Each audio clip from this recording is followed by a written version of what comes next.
And when I wanted to make the change to stop drinking Coca-Cola, for example, when I wanted to stop with the caffeine, or when I wanted to stop with the nicotine, or stop with the alcohol and so on, I would find myself that there's a sabotaging system built into addictive behavior.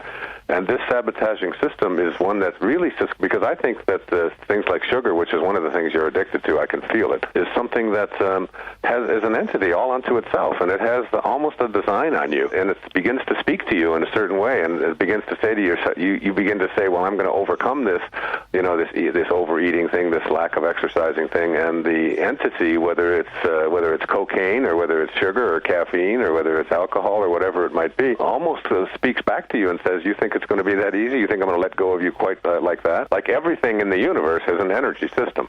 Cocaine is an energy system. Caffeine is an energy system. And it's like, there's just little pieces of it, but there's one great big energy system, and it's showing up in all kinds of ways. So that when you set yourself up to go ahead and do what it is that you really want to do, and you start talking to yourself in the right way and having the right affirmations and doing all the kinds of things that we speak about here on A-House Radio and that I speak about in my book, in many of my books and in the film and so on, what happens is that self-sabotaging system begins to kick in, and it begins to say, if you think that's going to be easy, then I'm going to take this away from you. I'm going to make it more difficult for you to, and what you have to do is connect to your highest self.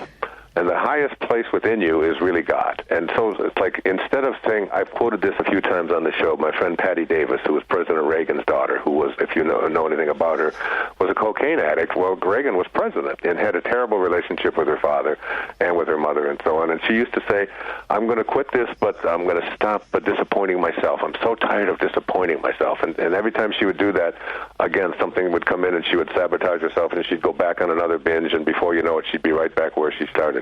And then she said she finally came to a place in her heart where she said, I just decided that I no longer wanted to disappoint God. You came into this world from a place of well-being, from a place of perfect well-being. You didn't come into this world obese. You didn't come into this world with any inclinations towards obesity or towards carrying around all of this extra weight that you have allowed to pile onto yourself. What you did is you came into a place aligned with God, aligned with your spirit, and you allowed yourself to get away from your spirit. I recommend that you get back and say to yourself, I no longer intending to disappoint God when you behave in a certain way or when you go to church or so on. I'm talking about the highest place within yourself, the place that you originated from, your source of being, and that is who you are at the very highest level. You're not here as a human being having a spiritual experience. It's the reverse. You are a spiritual being having a human experience. And that spiritual part of yourself, you have disappointed it, and you're sad about it. And so every time you go to get yourself back into that aligned place, this energy, whether it's the sugar or whether it's the sitting around or whether it's the sore back or whatever it is, begins to kick in and to try to get you off of that path because you've been so accustomed to being on a non-spiritual path. So what you want to do is when the backache comes and all of that, you say, that's fine, but I'm still not going to overeat today, and I'm still going to walk around the block. Even though I said I wouldn't, I'm going to even do it with a sore back. In other words, I'm going to talk back to these self-sabotaging lifetime thinking habits that I have had, and I'm going to talk back to them in a way that they've never been talked to before.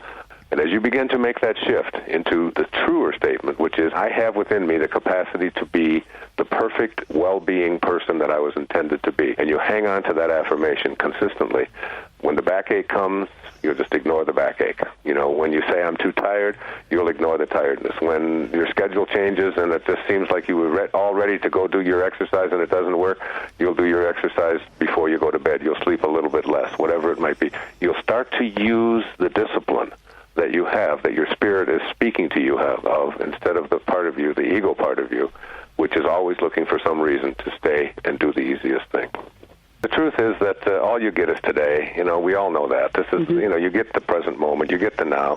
If you can learn how to live fully and completely and totally in the present moment and just be there in this moment, realizing that the now is all you ever get, and that the future thing that you're all worried about is nothing more than just a now. And everything that's ever happened to you in the past, it didn't really happen to you in the past, it happened to you in the present moment. So that your relationship to life, and this is what I would say to everybody listening today, your relationship to life is really nothing more than your relationship to the present moment, how well you're able to live in it. And if you can find a way to go within, to get peaceful, to meditate, to get quiet,